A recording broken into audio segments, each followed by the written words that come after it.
وداعيا إلى الله بإذنه وسراجا منيرا وبلغ الرسالة وأدى الأمانة ونصح الأمة وكشف الله به الغمة وجاهد في الله حق جهاده حتى أتاه اليقين هدى الله به البشرية وأناري به أفكار الإنسانية صلى الله عليه وعلى آله وصحبه وسلم تسليما كثيرا اتقوا الله حق تقاته ولا تموتن إلا وأنتم مسلمون. Sidang jamaah salat Idul Adha yang dirahmati oleh Allah Subhanahu wa taala. Pada pagi yang indah ini, mari kita bersyukur kepada Allah atas segala limpahan karunia-Nya kepada kita semua. Sebuah karunia indah, kita bisa duduk bersama, bercengkerama dan bersaudara di atas iman dan takwa. Salawat dan salam semoga tercurah kepada junjungan kita Nabi Muhammad sallallahu alaihi wasallam dan kepada segenap kaum muslimin yang senantiasa berpegang teguh kepada sunnah dan ajarannya. Sidang jamaah salat Id yang dirahmati oleh Allah Subhanahu wa taala. Di antara bentuk kemurahan Allah bagi kita umat Islam adalah Allah memberikan hari raya untuk kita yang akan menyenangkan dan menggembirakan hati. Perayaan dalam Islam bukanlah mengikuti hawa nafsu atau melampaui batas. Hari raya dalam Islam adalah ketaatan dan kegembiraan yang datang setelah ketaatan dan mengagungkan syariat Allah Subhanahu wa taala. Dalam hal ini kita telah melakukan ibadah-ibadah sunnah 10 hari awal Dzulhijjah.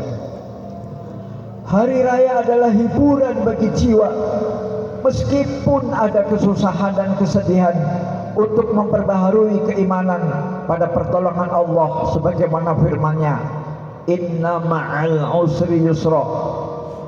Sesungguhnya bersama kesulitan itu ada kemudahan. Kelegaan itu muncul setelah pengorbanan, keridhaan, ketundukan kepada perintah Allah dan Rasul-Nya. Dan hari ini jamaah salat Id rahimakumullah, kita berkumpul untuk melakukan salat Idul Adha, hari raya kurban, hari kegembiraan dan ketenangan. Hari kita memperbaharui ingatan kita kepada kisah keluarga Nabi Ibrahim alaihissalam. Allahu Akbar, walillahil hamd. Allah telah menjelaskan dengan gamblang, lalu memberikan contoh peristiwa masa lalu yang bisa diambil sebagai ibrah atau pelajaran, bahwa siapa yang taat pasti akan selamat. Ibnu Abbas radhiyallahu anhu meriwayatkan tentang peristiwa yang penuh dengan faedah dan ilmu tentang Ibunda Hajar.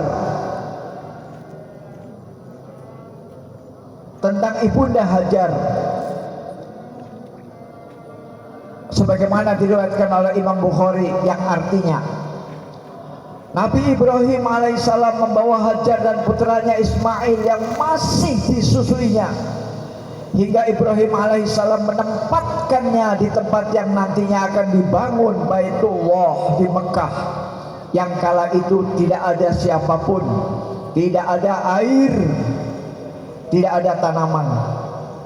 Nabi Ibrahim menempatkan keduanya di sana dengan hanya membekali keranjang berisi kurma dan geriba berisi air. Lalu Nabi Ibrahim membalikkan punggungnya untuk meninggalkan tempat itu.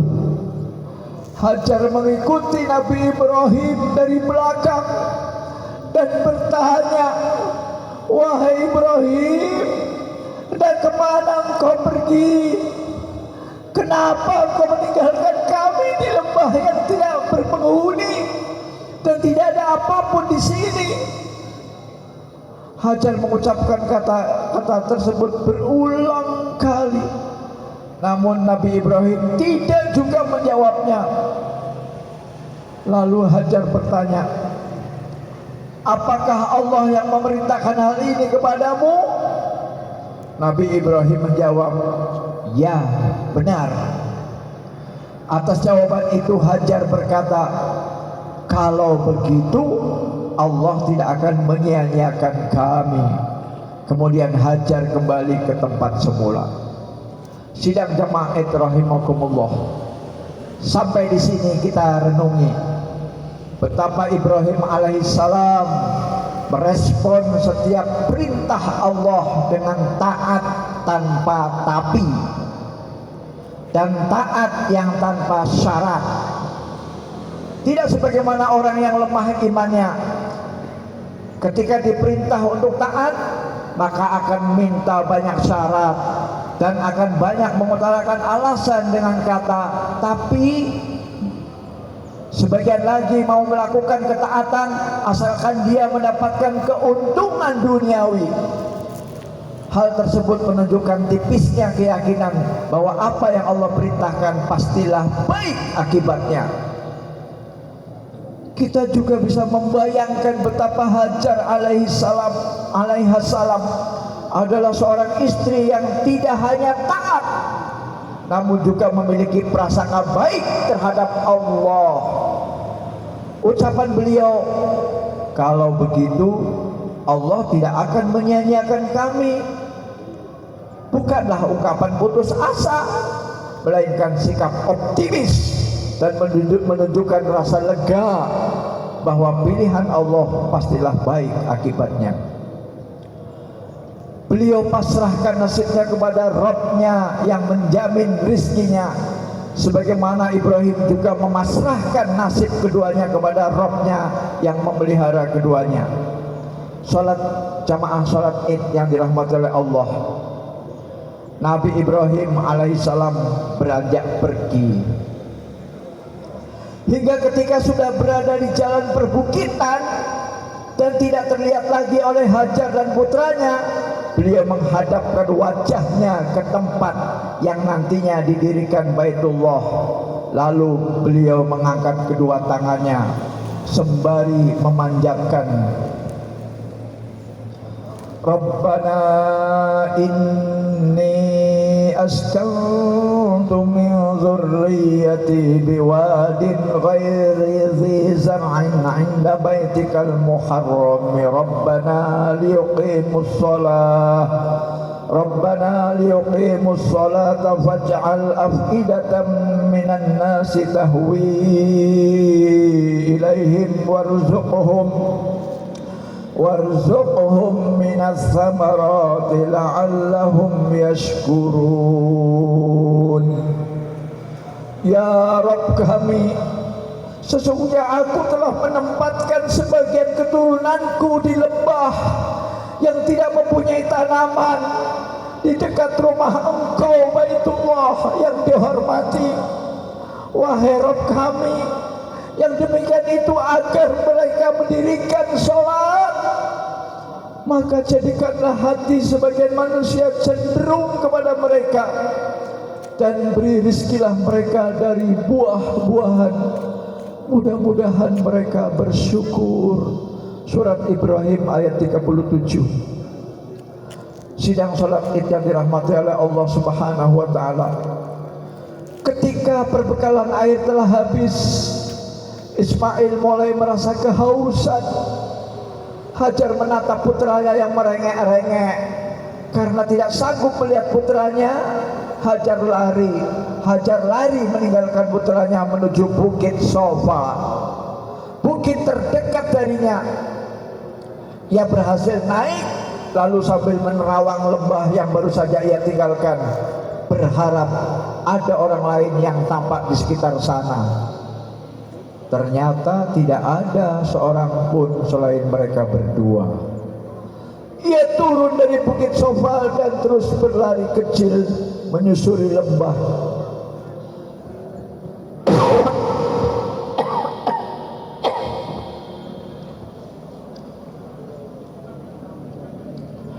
Ia berhasil naik lalu berdiri sambil menerawang ke lembah yang baru saja ia tinggalkan, berharap ada orang lain yang tampak di sekitar sana. Ternyata tidak seorang pun selain mereka berdua. Ia turun dari bukit Sofa dan terus berlari kecil menyusuri lembah sehingga sampai ke bukit Marwah. Setelah melakukan itu sampai 7 kali, Allah kemudian memberikan pertolongan kepada keduanya dengan munculnya Zam-Zam. Allah memberikan pertolongan kepada keduanya dengan munculnya Zam-Zam. Sidang jamaah sholat Id yang dirahmati oleh Allah Subhanahu wa taala. Ibnu Hajar dalam Fathul Bari menyebutkan riwayat tentang ini. Maka lihatlah apa yang terjadi. Allah memberikan jalan keluar baginya dan memberinya rezeki dan juga anaknya. Malaikat Jibril memanggilnya, "Siapa kamu?" Dia menjawab, "Saya Hajar, ibu dari anak Nabi Ibrahim."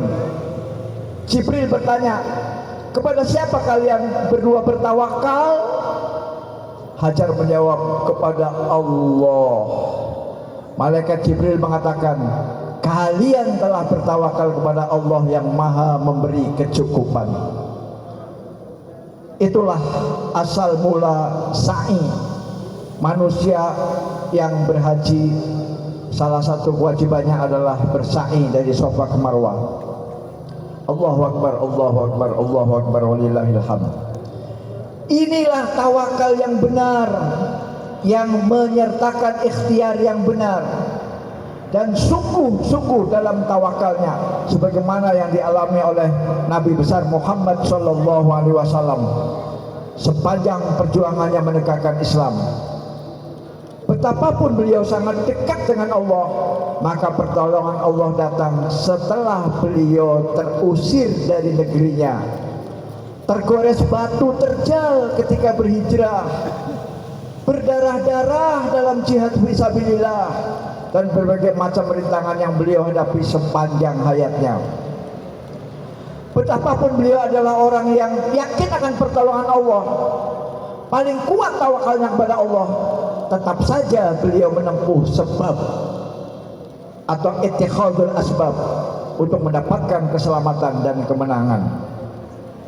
Sidang jamaah Id rahimakumullah, dari kisah keluarga Ibrahim alaihissalam kita bisa belajar saat menghadapi kesulitan apapun atau ketika menghendaki kemaslahatan dan cita-cita apapun, kunci suksesnya adalah taat. Maka taat adalah ikhtiar dengan jalan yang diridhoi Allah, sembari berprasangka baik kepada Allah dan menggantungkan segala urusan kepada Allah. Inilah sunatullah yang tidak berubah setiap zaman.